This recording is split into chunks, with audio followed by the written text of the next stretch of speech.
चौरई तहसील के गांव बिछुआ निवासी किसान सरमन मालवीय ने चौरई इफ्को सेंटर से आलू के लिए निंदानाशक दवाई ली और दूसरे दिन खेत जाकर दवाई का छिड़काव किया, परंतु दवा छिड़काव के बाद फसल जल गई। किसान ने सेंटर वालों को कॉल किया और फसल की यथास्थिति से अवगत कराया।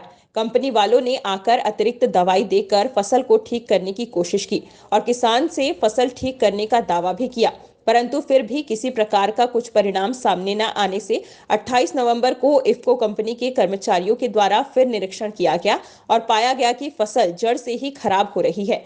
इसको लेकर इफ्को कंपनी के कर्मचारी के द्वारा किसान से कहा गया कि इसका जो भी मुआवजा होगा वह कंपनी के द्वारा तुम्हें दिलवा दिया जाएगा। ऐसा कहकर वहां से चले गए। किसान द्वारा 2.5 एकड़ जमीन पर आलू रोपा गया था। उस फसल का नुकसान लगभग 2 लाख रुपए के करीब आंका जा रहा है। किसान का आरोप है कि इफ्को सेंटर वालों ने गलत दवा दे दी, जिससे फसल ही जल गई। पीड़ित किसान ने एसडीएम चौरई को शिकायत की है, जिसे लेकर कृषि अधिकारी उमेश पाटिल ने वैज्ञानिक से जांच कराने की बात कही है। किसान द्वारा आला अधिकारी से खेत की जांच कराने व संबंधित इकाई इफ्को के खिलाफ कार्यवाही की मांग की है।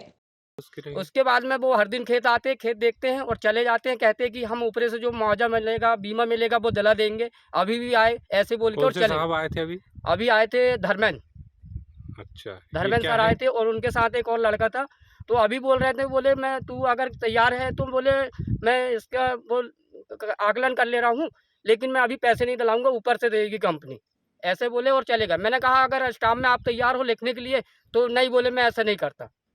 अच्छा, कितने एकड़ की फसल बर्बाद हुई ये है? 2.5 एकड़ की फसल बर्बाद हुई है। और मैंने उनसे बोला कि अगर मेरे आकलन के आप पैसे देने को तैयार हो, तो बोले मैं नहीं दूंगा, ऊपर से कंपनी देगी। और ऐसे कह के चले गए। मैंने कहा मैं रिपोर्ट करूंगा। बोले फिर वो बार बार फोन लगा रहे वो लोग कि नहीं, मैं ऐसा मत करूं।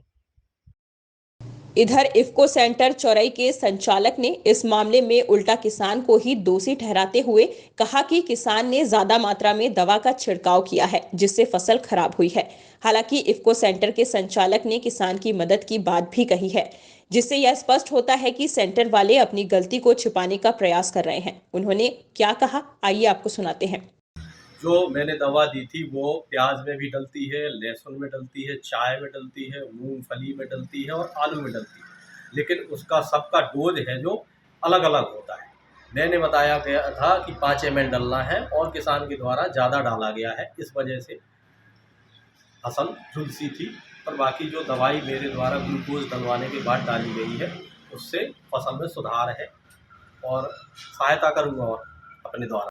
बहरहाल इस सारे मामले में एक बात तो साफ है कि जो पुश्तैनी किसान अपना खून पसीना बहाकर फसल तैयार करता है, उससे दवा छिड़काव में गलती का सवाल ही नहीं उठता।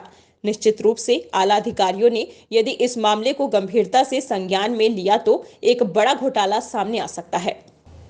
चाणक्य केसरी टीवी चौरई से सहयोगी अजय सेन की रिपोर्ट।